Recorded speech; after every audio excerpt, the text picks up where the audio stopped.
मध्य प्रदेश विधानसभा चुनाव 2023 के लिए उम्मीदवारों की सबसे पहले घोषणा करके बीजेपी खुद मुसीबत में फंस गई है। कई सीटों पर पार्टी के घोषित कैंडिडेट का विरोध धीरे धीरे तेज होता जा रहा है। ऐसे में बीजेपी के लिए पार्टी कैंडिडेट्स की दूसरी लिस्ट जारी करने में काफी सोच विचार करना पड़ रहा है। बीजेपी के ही सूत्रों के मुताबिक दूसरी लिस्ट जारी होने के बाद उम्मीदवारों का विरोध तेज होने की संभावना बनी हुई है। पार्टी के बगावती तेवरों ने बीजेपी का अंदरूनी संतुलन पूरी तरह से बिगाड़ कर रख दिया है। पार्टी के दिग्गज नेता भी अंदरूनी असंतोष को साधने में नाकाम होते दिख रहे हैं। दिग्गजों की शाख को चैलेंज करते हुए पार्टी के विधायक और नेता बीजेपी का साथ बीच मझधार में छोड़कर जा रहे हैं। जैसे जैसे विधानसभा चुनाव नजदीक आ रहा है, वैसे वैसे बीजेपी में बगावत के सुर भी तेज हो रहे हैं। डैमेज कंट्रोल की हर कवायद फेल होती जा रही है। काफी मंथन और सोच समझकर बीजेपी ने मध्य प्रदेश के लिए खास रणनीति फाइनल की थी, जिसकी खातिर कुछ पुराने उसूलों से समझौता भी किया। सीएम का चेहरा नहीं बदला, लेकिन उन्हें पीछे करके पीएम मोदी के फेस को आगे किया। ऐसे क्षत्रपों को मैदान में उतारा जिनसे उम्मीद थी कि वो अपने अपने अंचल में पार्टी की लगाम को कस देंगे, लेकिन हर एक्सपर्ट असंतोष और नाराजगी का बुखार उतारने में नाकाम ही होता नजर आ रहा है। बीजेपी के लिए इससे भी ज्यादा चिंता की बात यह है कि दो ही अंचलों में पार्टी के दो बड़े दिग्गज नेता तैनात किए गए थे। सबसे ज्यादा असंतोष उन्हीं दो अंचलों में सामने आ रहा है, जो बीजेपी के लिए बड़ी चिंता का कारण बना हुआ है। सुनिए किस तरह से नेता आरोप लगाते हुए बीजेपी छोड़ रहे हैं।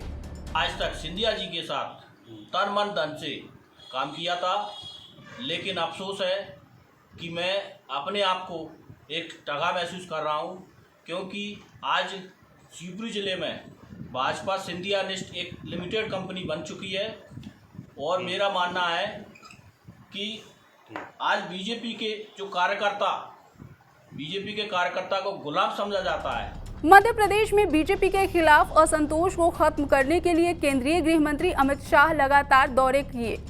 एक समय तो ऐसा लगने लगा कि बीजेपी में हालात ठीक हो रहे हैं, लेकिन एक दिन पहले हुई बड़ी हलचल ने सारे अनुमानों को खारिज कर दिया है।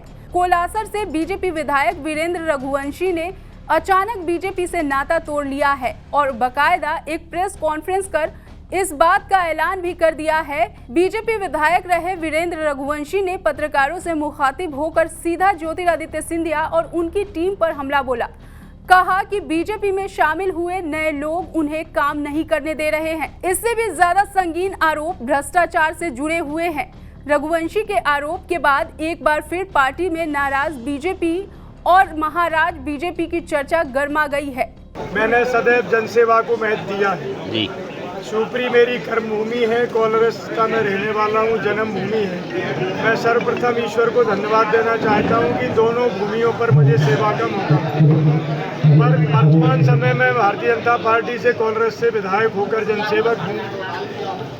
3.5 वर्षों से जब से सिंधिया जी के सहयोग से भारतीय जनता पार्टी ने सरकार बनाई है जी, मुझे अपनी जनसेवा करने में अथाह पीड़ा का महसूस हो रही है और बर्दाश्त करना पड़ रहा है। वीरेंद्र रघुवंशी शिवपुरी जिले की कोलारस विधानसभा से विधायक रहे। ये जगह ज्योतिरादित्य सिंधिया का संसदीय क्षेत्र भी रहा है। वहां के विधायक का टिकट वितरण से पहले ही इस तरह पार्टी से तौबा कर लेना जाहिर करता है कि हालात किस कदर चिंताजनक हैं। उस पर कांग्रेस ये दावा कर रही है कि रघुवंशी जल्द ही उनकी पार्टी का हिस्सा बनेंगे। बीजेपी में असंतोष और नाराजगी का अंतर्कलह लंबे समय से महसूस किया जा रहा है।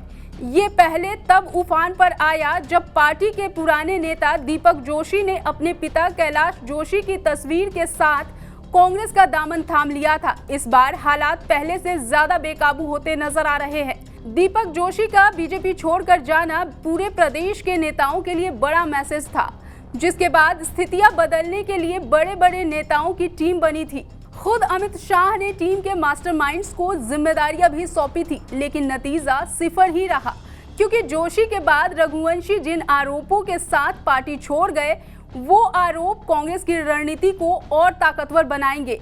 आने वाले दिनों में बीजेपी के कुछ और विधायकों को पार्टी छोड़ने की अटकलें इन दिनों सोशल मीडिया पर जमकर वायरल हो रही हैं। यही हालात मालवांचल में भी बने हुए हैं। पूरे मालवा को तो छोड़ ही दीजिए, इंदौर जो कि कैलाश विजयवर्गीय का गढ़ कहलाता है, वहां विरोध प्रदर्शन इंतहा पार कर चुका है। इंदौर 4 में मालिनी गौर या उनके बेटे को टिकट देने का विरोध जोरों पर है। विरोधियों ने पीएम नरेंद्र मोदी के परिवारवाद की खिलाफत वाले क्राइटेरिया की दुहाई देते हुए बीजेपी महासचिव के सामने कैलाश विजयवर्गीय अपनी नाराजगी जाहिर की है। वहीं इंदौर 5 विधानसभा में तो विजयवर्गीय के करीबी महेंद्र हाडिया के खिलाफ ही पार्टी के लोगों का विद्रोह बुलंद है, जो खून से चिट्ठियां लिखकर संगठन तक पहुंचा रहे हैं। सबसे ज्यादा असंतोष और नाराजगी तो उन सीटों पर ज्यादा देखने को मिल रही है जिस सीट से सिंधिया समर्थक टिकट के प्रबल दावेदार हैं। कांग्रेस ने भी बीजेपी की नाराजगी वाली ऐसी हर सीट पर अपनी पैनी नजर जमा रखी है। बीजेपी में जिस तरह से पार्टी के उम्मीदवारों का विरोध तेज होता जा रहा है, उससे पार्टी के सामने नई मुसीबत को खड़ा कर दिया है। अब बीजेपी हाईकमान चुनाव के समय कैसे डैमेज कंट्रोल कर बागियों को साध पाती है, ये देखना दिलचस्प होगा। फिलहाल इस वीडियो में इतना ही। मध्य प्रदेश और छत्तीसगढ़ से जुड़ी तमाम बड़ी खबरों के लिए देखते रहिए TV9 मध्य प्रदेश छत्तीसगढ़। शुक्रिया।